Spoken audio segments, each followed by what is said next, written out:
अब सभी लोगों का स्वागत है हमारे नए सेक्शन में। आज हम लोग बात करने वाले हैं कि जांच कीजिए कि द्विघात समीकरण है या नहीं। क्वाड्रेटिक इक्वेशन में आज हम लोग पढ़ेंगे टोटल बोर्ड एग्जाम में जितने भी प्रश्न आने वाले हैं। आज मैं टोटल पढ़ाने वाला हूँ आपको हर एक इंपॉर्टेंट क्वेश्चन को देखकर। सबसे पहले हम लोग जानेंगे कि द्विघात समीकरण कोई इक्वेशन है या नहीं, कैसे चेक करेंगे। तो अगर कोई इक्वेशन, ध्यान दीजिएगा, अगर कोई इक्वेशन द्विघात समीकरण हम उसी कहेंगे जिसका जनरल फॉर्म बचे a x square plus b x plus c बराबर 0 होगा और x के जो मैक्सिमम पावर होगी वह 2 होगी, तो ही आप उसे इक्वेशन को आप द्विघात समीकरण बोल सकते हैं। जैसे पहला क्वेश्चन हम लोग चेक करेंगे कि क्या यह एक द्विघात समीकरण है कि नहीं। तो देखिएगा सॉल्व कैसे करेंगे इसको। देखिएगा दिया हुआ है आपका x माइनस 2 का होल स्क्वायर प्लस 1 बराबर 2x माइनस 3। अब इसमें सॉल्व क्या करना है, इस पे हम लगाएंगे a माइनस बी का होल स्क्वायर, तो ये हो जाएगा a square plus b square minus 2ab plus 1 बराबर हो जाएगा आपका 2x माइनस 3। इसको सॉल्व करेंगे तो x square plus 4 minus 4x plus 1 is equal to आएगा 2x माइनस 3। सभी पदों को एक तरफ कर लेंगे तो आएगा एक्स स्क्वायर माइनस 4x, ये 2x इधर आएगा तो हो जाएगा माइनस 2x, और यहाँ पे 4 और 1 कितना हो जाएगा 5, और ये इधर आएगा तो हो जाएगा प्लस 3 इज इक्वल टू 0। इसको सॉल्व करेंगे तो x square minus 6x plus 8 is equal to 0 आएगा। यहाँ पे अगर आप देखेंगे ये इक्वेशन, तो ये इक्वेशन का जो जनरल फॉर्म है उसी के स्वरूप है। यहाँ पे x के मैक्सिमम पावर कितना है 2 है, तो ये हमारा पहला वाला एक क्वाड्रेटिक इक्वेशन होगा। ये एक तरीका है जिससे आप किसी भी इक्वेशन को वेरीफाई कर सकते हैं कि वह एक क्वाड्रेटिक इक्वेशन है या नहीं। चलिए हम लोग इसी तरह क्वेश्चन नंबर 2 को सॉल्व करते हैं और देखते हैं कि क्या ये होगा या नहीं। चलिए यहाँ पे लिखने वाले हैं, इसको मिटाते हैं। दूसरा क्वेश्चन देखिएगा, चेक कर रहे हैं कि दूसरा वाला सवाल क्या है। सेकंड नंबर में कह रहा है कि x कोष्ट में x plus 1 plus 8 is equal to दिया है x प्लस 2 और x माइनस 2।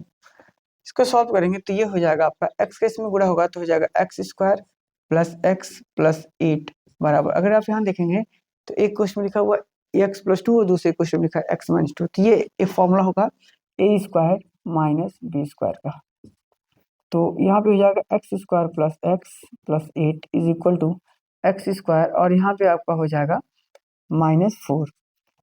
इसको इधर लाएंगे तो x square plus x plus 8 minus x square, और यह इधर आकर हो जाएगा plus 4 is equal to 0। X square से एक्स स्क्वायर कट जाएगा तो x plus 12 is equal to आपको मिलेगा 0। यहाँ पे अगर आप देखें, यहाँ इसी क्वेश्चन में अगर आप देखें तो x plus 12 is equal to 0 में यहाँ पे x के पावर 1 है, जबकि क्वाड्रेटिक द्विघात समीकरण होने के लिए x के पावर 2 होना चाहिए। तो इसलिए इक्वेशन जो हमारा ये 2 है, समीकरण 2, ये हमारा क्वाड्रेटिक इक्वेशन नहीं होगा, क्योंकि यह द्विघात समीकरण नहीं होगा, क्योंकि x के जो पावर है यहाँ पे 1 है और होना कितना चाहिए 2। जब तक x के पावर 2 नहीं होगा मैक्सिमम पावर, तब तक आप उसे क्वाड्रेटिक इक्वेशन नहीं कह सकते। चलिए अगला हम देखते हैं। अगला जो क्वेश्चन है हमारा तीसरा, वो ये है, इक्वेशन नंबर 3 दिया हुआ है। तीसरा क्वेश्चन है हमारा कि x कोष्ट में 2x plus 3 is equal to x square plus 1। ये क्वेश्चन है आपका, इसको सॉल्व करते हैं। चलिए देखिएगा, इसमें हम दो का x का गुणा अंदर कराएंगे तो हो जाएगा 2x square plus 3x is equal to x square plus 1। इसको इधर लाएंगे तो 2x स्क्वायर प्लस 3x, ये इधर आएगा तो हो जाएगा माइनस एक्स स्क्वायर, 1 इधर आएगा तो minus 1 is equal to 0। 2x square में से x स्क्वायर घटाएंगे तो बचिए एक्स स्क्वायर बचेगा प्लस 3x माइनस 1 बराबर 0। ये इक्वेशन जो हमारा आएगा ये भी एक क्वाड्रेटिक इक्वेशन है, क्योंकि x के मैक्सिमम पावर 2 है, इससे इसे भी हम लोग क्वाड्रेटिक इक्वेशन कहेंगे। चलिए अगला जो हमारा ये 4th नंबर का क्वेश्चन है, x प्लस 2 का whole square cube is equal to है एक्स क्यूब माइनस 4। इसको सॉल्व करते हैं। यहाँ पे लगाएंगे a प्लस बी का होल क्यूब, तो फॉर्मूला होगा a cube plus b cube, a cube plus b cube. देखो सूत्र होता है इसका, a प्लस बी का होल क्यूब का सूत्र होता है a का क्यूब प्लस b का क्यूब प्लस 3ab प्लस कोष्ट में a प्लस b। ये फॉर्मूला है, इसी फॉर्मूले पे हम इसको लगाएंगे तो a का क्यूब प्लस b का क्यूब प्लस 3ab कोष्ट में हो जाएगा a प्लस b। बराबर आपका दिया एक्स क्यूब माइनस 4। तो ये एक हमारा फॉर्मूला है, इसी फार्मूले पे हमने इस सवाल को लिखा हुआ है। तो यहाँ पे हो जाएगा एक्स क्यूब प्लस 2 का क्यूब बचे होगा 8 प्लस 3 दूना 6 हो जाएगा, 6x क्वेश्चन में हो जाएगा x plus 2 is equal to हो जाएगा एक्स क्यूब माइनस 4। चलिए इसको मिटाते हैं, आगे देखिए। आगे हमारा होगा एक्स क्यूब प्लस 8 और प्लस इसका अंदर गुणा होगा तो ये हो जाएगा 6x² प्लस 12x। इधर आएगा तो माइनस एक्स क्यूब हो जाएगा और प्लस 4 इज इक्वल टू 0। ये प्लस क्यूब ये माइनस क्यूब कट जाएगा तो आपका बचेगा कितना 6x² प्लस 12x और प्लस 12 इज इक्वल टू 0। तो ये जो इक्वेशन बना यहाँ पे x के मैक्सिमम पावर 2 है, तो यह एक क्वाड्रेटिक इक्वेशन होगा। आई होप आपको सारी समस्याएं इसमें जो भी प्रॉब्लम आ रही है, देखिए कुछ क्वेश्चन ऐसे होते हैं जो देखने से लगेंगे आपको कि वो द्विघात समीकरण नहीं है, लेकिन अगर आप उसको सॉल्व करेंगे तो आंसर क्या आ जाएगा। जैसे अभी यहाँ पे प्रश्न x के पावर क्यूब रहा था तो लग रहा था कि यह नहीं होगा, बट यहाँ पे यह हो गया। तो कभी कभी आपको ऐसा लगेगा कि वो द्विघात समीकरण नहीं है, फिर भी वो द्विघात समीकरण होगा, और कभी कभी आपको लगेगा कि द्विघात समीकरण है बट वो द्विघात समीकरण नहीं भी हो सकता है। तो ये कुछ मेथड है, इस तरीके से आप चेक कर सकते हो कि कोई क्वेश्चन क्वाड्रेटिक इक्वेशन है या नहीं। तो आपके पेपर में हो सकता है कि कोई ऐसा क्वेश्चन आ जाए जिसमें आपसे पूछ सकता है कि बताइए कि निम्न में से कौन सा द्विघात समीकरण नहीं है। तो ऐसे आप चेक करेंगे, दोनों पक्षों को प्रॉपर वे में सॉल्व करेंगे, जिसकी वजह से आपको फाइनल आंसर मिल जाएंगे। तो एक प्रकार का। दूसरा प्रकार ये हो सकता है, अब हम लोग अगले प्रकार में पढ़ेंगे कि कोई क्वाड्रेटिक इक्वेशन, कोई इक्वेशन दिया है तो उसके जो मूल होते हैं या जिसको शून्यांक बोलते हैं अंग्रेजी में, जिसको जीरोज बोलते हैं, वो कैसे फाइंड किए जाते हैं। तो फाइंड करने के बहुत सारे मेथड, बट एनसीईआरटी में हम लोग पढ़ने वाले हैं गुणनखंड विधि से किसी के जीरोज या मूल को निकालना। तो चलिए देखते हैं, कुछ क्वेश्चन लेते हैं और उस पर सॉल्व करते हैं।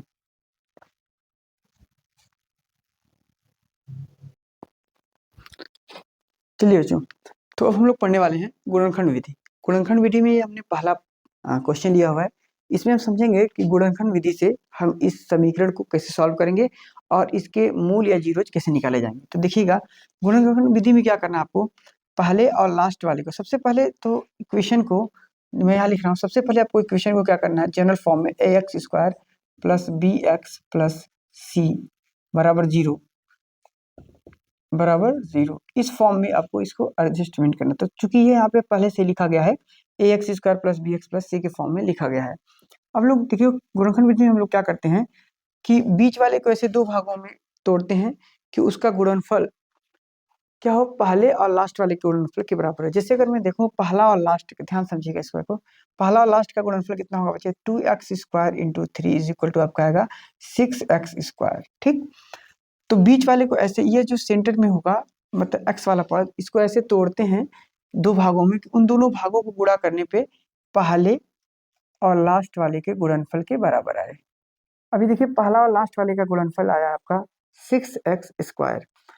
तो बीच वाले को ऐसे दो भागों में तोड़ेंगे और जोड़ने या घटाने पे वापस ये बीच वाला भाग आ जाए। तो इसको हम लोग क्या लिख सकते हैं, जैसे यहाँ पे 5 है तो 5 को हम लिख सकते हैं 3 और 2, 3 और 2 को जोड़ेंगे तो 5 आएगा, गुणा कराएंगे तो 6 आएगा। तो इसमें लिखिएगा ध्यान से, तो ये होगा 5x²। इस -5 को लिख सकते हैं आपको, देखो यहाँ पे माइनस चाहिए इसलिए मैं यहाँ पे लिखूंगा -3x माइनस 2x।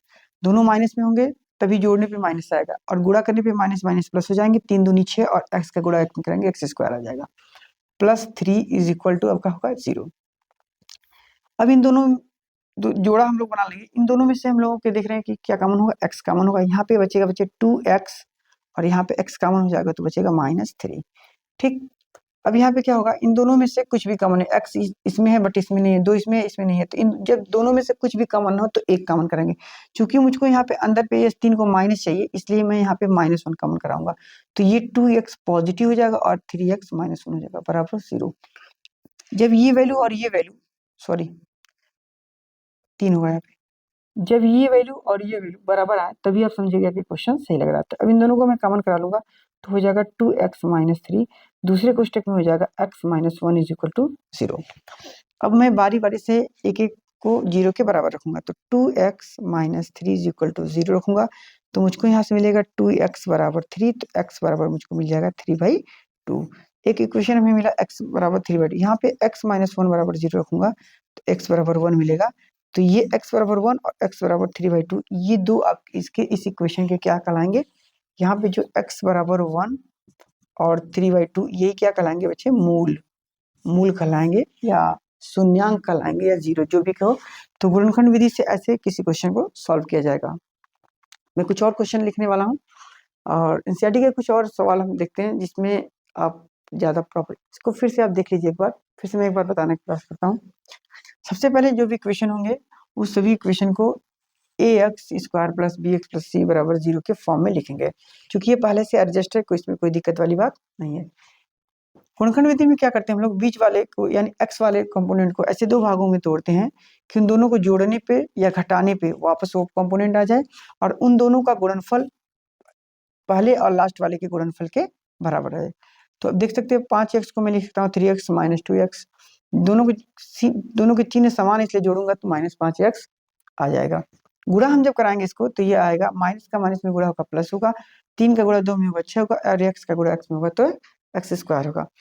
अब हमने क्या किया, दो को कॉमन कर इन दोनों में से x कॉमन होगा, क्योंकि x यहाँ पर भी x यहाँ पर x कॉमन हो जाएगा, तो यहाँ बचेगा 2x और -3। इन दोनों में से बच्चे क्या होगा, इन दोनों में देखोगे तो कुछ भी कॉमन नहीं है, तो कुछ भी कॉमन नहीं हुआ तो 1 कॉमन होगा।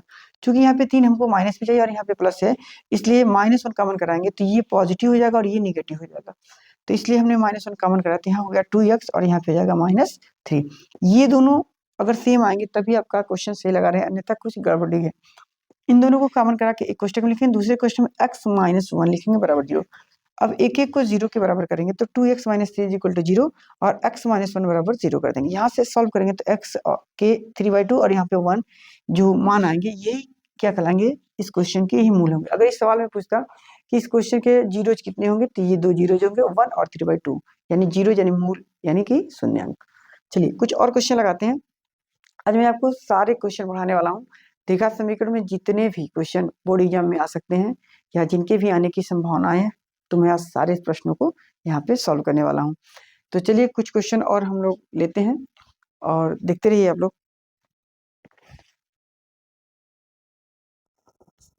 चलिए बच्चों, ये हमारा दूसरा क्वेश्चन है। ये है हमारा 6x² - x - 2 = 0 के मूल ज्ञात करना है। तो देखिए वही प्रोसेस होगा, ये पहले से ही ax² plus bx plus c बराबर 0 के फॉर्मेट में है, तो कोई दिक्कत वाली बात नहीं है। आपको करना क्या है, बीच वाले को ऐसे दो भागों में तोड़ना है जिसका गुणनफल इस बार हम 6x² यहाँ पे -2, इसका गुणनफल कितना आएगा बच्चे, 6x² गुणे यहाँ पे चिन्हों के साथ प्रॉपर वे मिलेंगे तो -2 = कितना हो जाएगा, -12x²। यानी कि इस बार बीच वाले को ऐसे दो भागों में तोड़ना है जिसका गुणनफल आपका कितना आ जाए, -12x² आ जाए और जोड़ने या घटाने पे वापस ये वैल्यू, तो कितना हो सकता है वैसे देख, 6x² माइनस, अब इस 12 को दो भागों में क्या कर सकते हैं, तो अगर मैं मुझको यहाँ पे 12 को मैं क्या लिख सकता हूँ, 4x × 3x, इसमें अगर मैं इसको माइनस कर लूंगा तो आपका हो जाएगा -4x², यानी कि -4x और 3x लूंगा, तो यहाँ पे मैं लूंगा -4x माइनस प्लस 3x। देखो यहाँ पे माइनस है, तो अगर ये 4 बड़ा है, ये माइनस होगा ये प्लस होगा तो घटाएंगे तो 1 आ जाएगा, 3x - 2 = 0। ठीक, तो अब इन दोनों में दो को जोड़ा बना लेंगे, इन दोनों में से क्या कॉमन होगा, तो देख रहे x कॉमन पहले होगा और 6 और 4 में से आपका क्या हो जाएगा, 2 कॉमन हो जाएगा, क्योंकि 6 को लिख सकते हैं 2 × 3 और 4 को लिख सकते हैं 2 × 2, तो दोनों में 2 कॉमन होगा इसलिए 2 कॉमन करा लेंगे। यहाँ बचेगा आपका 3x माइनस, यहाँ पे बचेगा आपका 2। यहाँ पे देख रहे हैं सेम कंपोनेंट है, यहाँ पे मुझको +1 कॉमन लेंगे तो यहाँ पे बचेगा वही चीज 3x - 2, क्योंकि मुझको यही चाहिए था। अब एक कोष्टक में हो जाएगा 3x - 2 और दूसरे कोष्टक में होगा 2x + 1 = 0। अभी बारी बारी से एक एक को रख देंगे तो 3x - 2 = 0 होगा, तो x बराबर आपको 2 इधर हो जाएगा, 2/3 आ जाएगा और यहाँ पे 2x + 1 = 0 होगा, तो x बराबर क्या होगा, इसको 1 उधर कर देंगे तो x बराबर होगा -1/2। तो ये जो दो मान आए x के, ये दोनों मान इसके क्या कहलाएंगे, मूल कहलाएंगे। ठीक, तो इस तरह आप किसी के भी मूल ज्ञात कर सकते हैं। चलिए अब हम कुछ ऐसे क्वेश्चन देखने वाले हैं मूलों के कॉन्सेप्ट में, जिसमें कुछ वैल्यू मूल देकर किसी और की वैल्यू को दिखाता, क्योंकि बोर्ड एग्जाम में ऐसे सवाल आपको आएंगे, वो मूल कोई देगा और पूछेगा कि किसी कोई मिसिंग नंबर होगा या कोई XYZ के या LM होगा, उसको वो पूछ सकता है आपसे। तो चलिए उसको देखते हैं।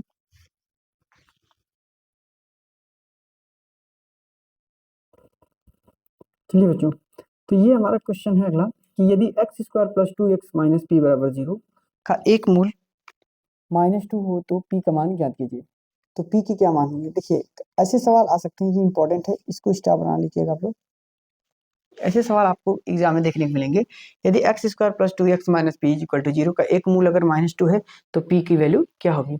आपको करना, अगर देखिए होता क्या है, अगर कोई एक मूल दिया हुआ है और आपसे पूछता है किसी पर्टिकुलर की वैल्यू, तो अगर ये इस समीकरण का एक मूल होगा तो ध्यान रखेंगे इसको इसमें रखने पे पूरी वैल्यू कितनी हो जाएगी? 0। फिर से सुनिएगा, अगर कोई मूल दिया है, उस किसी समीकरण का अगर कोई मूल है तो उस मूल की वैल्यू x की जगह रखने पे पूरा समीकरण की वैल्यू कितनी हो जाएगी?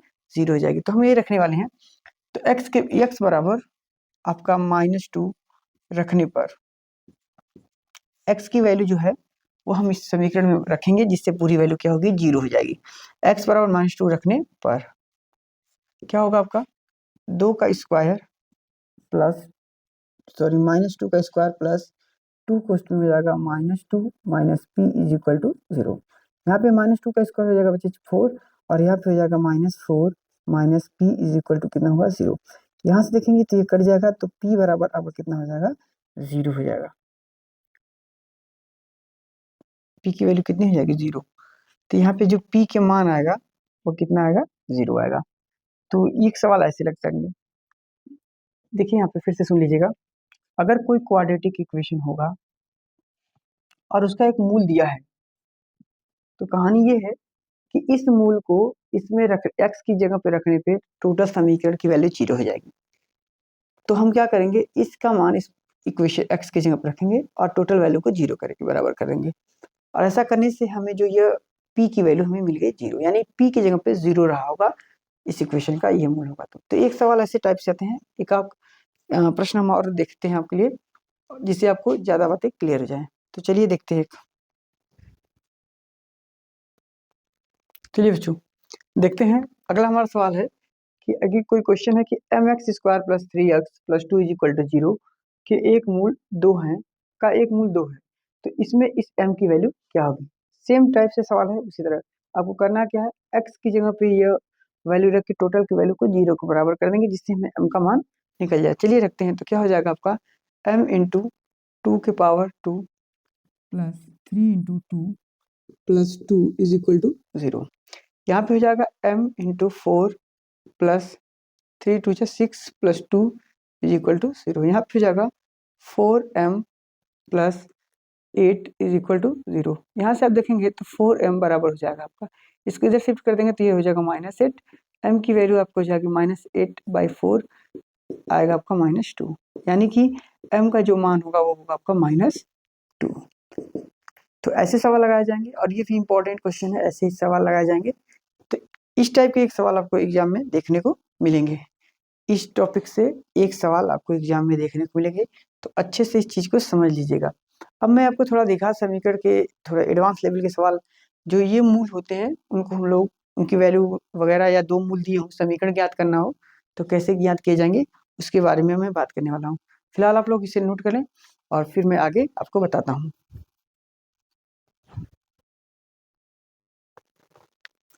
चलिए बच्चों, तो अब हम लोग देखने वाले हैं द्विघात समीकरण के कुछ इंपॉर्टेंट फॉर्मूले। देखिए, अगर कोई इक्वेशन है, मान लेते हैं कोई द्विघात समीकरण आपका ax square plus b x plus c बराबर 0 इसके फॉर्मेट में होगा, तो अगर ये क्वाड्रेटिक इक्वेशन यानी द्विघात समीकरण होगा तो इसके कितने मूल होंगे? तो इसके मूल माना, इसके मान लेते हैं कि माना मूल इसके कितने भाई, इसके दो मूल जो आपके होते हैं वो एक अल्फा है और एक बीटा है। बहुत इंपॉर्टेंट लिखवाने वाला हूँ। मान लेते हैं इसके दो मूल अल्फा और बीटा है, तो इस इक्वेशन में क्या होगा आपका? अल्फा प्लस बीटा बराबर आपका होता है -b/a, और अल्फा इंटू बीटा बराबर होता है आपका c/a। ये दो इंपॉर्टेंट रिजल्ट हैं जिन्हें आपको याद करना चाहिए। मतलब अगर मैं हिंदी की बात करूँ तो यहाँ पे लिखेंगे मूलों का योगफल, मूलों का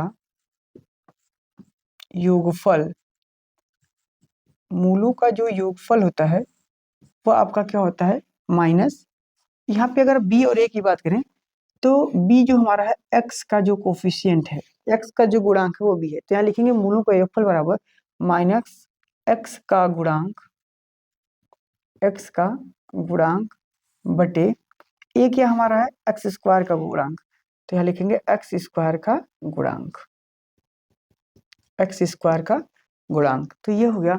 अब यहाँ देखिए अल्फा इंटू बीटा की अगर मैं बात करूँ तो ये क्या है, इसको लिखेंगे मूलों का गुणनफल, मूलों का गुणनफल, मूलों का गुणनफल बराबर आपका होगा सी क्या है, एक अचर है, तो सी क्या कह सकते हो, अचर राशि बटे यहाँ पे आपको हो जाएगा ए क्या हो जाएगा, एक्स स्क्वायर का गुणांक, एक्स स्क्वायर का गुणांक। तो ये दो फॉर्मूले हैं जिनकी वजह से आपको अगर किसी क्वेश्चन में मान लीजिए अल्फा और बीटा का मूलों का योगफल या गुणनफल के पदों में क्वेश्चन दिया गया होगा तो इसका इस्तेमाल करके आप लोग सवाल को लगाएंगे। अब हम इस पे और एक और मैं आपको बता देता हूँ, एक फॉर्मूला आपका ये हो गया है, और एक देखिए अगर मान लेते हैं दूसरी बात, यदि मान लीजिए यदि मूल दिए हों और आपसे समीकरण की बात करें, यदि मूल दिए हों और क्या है, द्विघात समीकरण बनाना, द्विघात समीकरण बनाना। देखिए ये कैसे होगा, अगर किसी क्वेश्चन में आपको मूल देकर वो आपसे द्विघात समीकरण ही पूछ ले तो क्या होगा, फॉर्मूला होता है x square minus alpha plus beta x plus alpha into beta is equal to 0। इस इक्वेशन का इस्तेमाल करके आपको बस कुछ करना नहीं है, मूलों का अल्फा और बीटा की जो वैल्यू आएगी यहाँ रखेंगे और अल्फा इंटू बीटा की वैल्यू यहाँ रखेंगे, इससे एक इक्वेशन बन जाएगा और वो आपको मूल देकर द्विघात समीकरण बनाना सीख जाएंगी। तो ये एक हमारा इंपॉर्टेंट क्वेश्चन है, इस सूत्र से भी आप लोग इसको कर सकते हैं। अब हम इसके कुछ क्वेश्चन पे करेंगे जिससे आपको ये चीज़ें ज़्यादा क्लियरेंस हो जाए कि वास्तव में सवाल कैसे लगेंगे। तो सबसे पहले आप लोग इसे नोट करें, उसके बाद हम सवाल पे चलते हैं। जल्दी नोट करेंगे आप लोग। चलिए बच्चों, देखिए ये हमारा पहला सवाल है कि अगर योगफल आपको किसी क्वेश्चन में 6 और गुणनफल -16 दिया हुआ है तो आपको बताना है कि द्विघात समीकरण क्या होगा। इसका द्विघात समीकरण, द्विघात समीकरण ज्ञात करना है कि क्या होगा। तो कैसे निकालेंगे, फॉर्मूला वही है एक्स स्क्वायर माइनस एक्स पोस्ट में अल्फा प्लस बीटा और plus alpha into beta is equal to 0। इस इक्वेशन में ये वैल्यू पुट कर देंगे। योगफल का मतलब ये बच्चे है अल्फा प्लस बीटा और गुणनफल का मतलब है आपका अल्फा इंटू बीटा। गुणनफल का मतलब क्या है आपका अल्फा इंटू बीटा। तो ये दोनों वैल्यू यहाँ पुटअप कर देंगे, आंसर आ जाएगा। तो ये हो जाएगा एक्स स्क्वायर माइनस एक्स कोष्ट में अल्फा प्लस बीटा की वैल्यू दिया हुआ है 6 और प्लस अल्फा इंटू बीटा की वैल्यू दिया -16 इज इक्वल टू 0। तो होगा आपका x square minus 6x minus 16 is equal to 0। तो ये जो इक्वेशन बना इसे कहेंगे क्वाड्रेटिक इक्वेशन, अगर ये इक्वेशन दिया हुआ है। चलिए एक और सवाल हम लेते हैं। अगर मान लेते हैं कि अल्फा प्लस बीटा की वैल्यू आपका 6 दिया है, सॉरी 5 दिया है, अल्फा प्लस बीटा की वैल्यू क्या है आपको मान लेते हैं 5 और अल्फा इंटू बीटा की वैल्यू आपको 6 दिया है। तो आपका द्विघात समीकरण कितना हो जाएगा, ध्यान दीजिएगा। द्विघात समीकरण आपका क्या होगा, वही फॉर्मूला आपका एक्स स्क्वायर माइनस एक्स कोष्ट में अल्फा प्लस बीटा और into plus alpha into beta is equal to 0 मान रखिएगा। तो हो जाएगा आपका एक्स स्क्वायर माइनस एक्स कोष्ट में अल्फा प्लस बीटा की वैल्यू है 5 और प्लस अल्फा इंटू बीटा की वैल्यू 6 इज इक्वल टू 0। तो आपका होगा x square minus 5x plus 6 is equal to 0। तो ये आपका एक क्वाड्रेटिक क्वेश्चन हो गया। किसका बना, ये आपका बना अगर आपको किसी क्वेश्चन में मूलों का योगफल और गुणनफल दिया हुआ हो और आपसे द्विघात समीकरण पूछा जाएगा तो इस फार्मूले का इस्तेमाल आप लोग करेंगे, इस फार्मूले का इस्तेमाल आप करके सवाल को लगाएंगे। तो आई होप कि अगर कोई ऐसा क्वेश्चन आएगा, हम अब आपसे एक दो इम्पोर्टेंट क्वेश्चन और पूछने वाले हैं, उसके बाद बाकी बातें हम लोग अगले वीडियो में करने वाले हैं। एक दो क्वेश्चन मैं आपको और बताने वाला हूँ, तो जल्दी से इसको नोट करिए, आप लोग जल्दी से इसे लिख लें।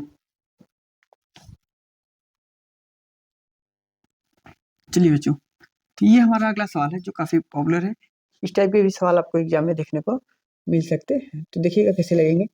क्वेश्चन कह रहा है कि समीकरण 2x square minus 14x plus 7 is equal to 0 के मूल अल्फा और बीटा हैं, तो 1/अल्फा प्लस 1/बीटा का मान ज्ञात कीजिएगा। चलिए इसमें इसके मूल अल्फा और बीटा है। सबसे पहले हम इस क्वेश्चन को ax square plus bx plus c बराबर 0 के फॉर्मेट में लिखते हैं। तो ये चूंकि इसी फॉर्मेट में लिखा गया है इसलिए कोई दिक्कत वाली बात नहीं है।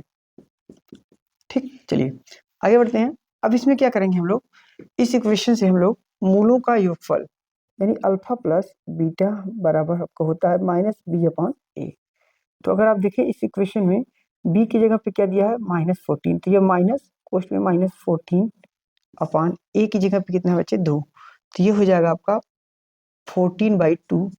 तो इसको अगर कैंसिल आउट करेंगे तो 7 आ जाएगा। चलिए अल्फा इंटू बीटा की वैल्यू होती है आपका c/a।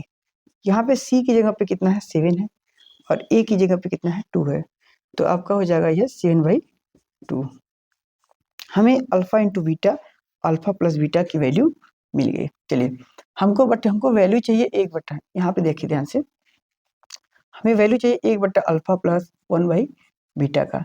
तो अगर मैं इसका एलसीएम लूंगा तो ये हो जाएगा अल्फा इंटू बीटा और यहाँ पे हो जाएगा अल्फा प्लस बीटा, मतलब इसके बराबर मैं ये वाली बात लिख सकता हूँ। अब इसमें क्या करूंगा मैं, अल्फा प्लस बीटा जो यहाँ से आया है वैल्यू और अल्फा इंटू बीटा की जो वैल्यू है वहाँ पे रख देंगे।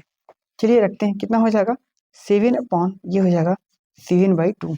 तो ये आपका देख सकते हैं ये 7 इंटू 2/7 हो जाएगा, 7 से 7 कैंसिल हो जाएगा तो आपको बचेगा कितना 2। तो 1/अल्फा प्लस 1/बीटा की वैल्यू कितनी आएगी 2 आएगी। चलिए अगर आप इस तरह के अगर किसी क्वेश्चन में 1/अल्फा प्लस 1/बीटा के मान निकाले हैं तो लगाने का प्रोसीजर ये भी है। और शॉर्टकट अगर जल्दी से आप लगाना चाहते हैं तो मैं आपको बता देता हूँ, यहाँ पे देखिए लिखिएगा, मैं 130 का लिख देता हूँ कि 1/अल्फा प्लस 1/बीटा इज इक्वल टू होता है -b/c। ये एक फॉर्मूला, इस फॉर्मूले से तुरंत सवाल लगे। अभी देखिए आप इसी क्वेश्चन में देख लीजिए, -b की वैल्यू आपका कितना दिया -14, तो आपका हो जाएगा -14 और c की वैल्यू कितना दिया 7। तो यहाँ पे अगर कैलकुलेट करेंगे तो ये प्लस हो जाएगा और 7 दूनी चौदह तो 2 आ जाएगा। तो जो भी यहाँ पे तो समझ पाएगा इसको, ये भी एक फार्मूला है 1/अल्फा प्लस 1/बीटा इज इक्वल टू -b/c से भी आप लगा सकते हैं। अतः इसका जो प्रोसीजर है लगाने का ये पूरा है। तो इस टाइप के भी सवाल आपसे पूछे जा सकते हैं। तो चलिए आज के लिए इतना ही। अगली वीडियो में मैं द्विघात समीकरण के जितने भी इक्वेशन बनाने वाले होंगे, जैसे कहेगा कि संख्याओं का वर्गों का योगफल इतना है, उससे जो इक्वेशन बनाने वाले होंगे सारे क्वेश्चन को मैं इसमें इंक्लूड कर लूँगा अगली वीडियो में। तब तक के लिए जय हिंद जय भारत।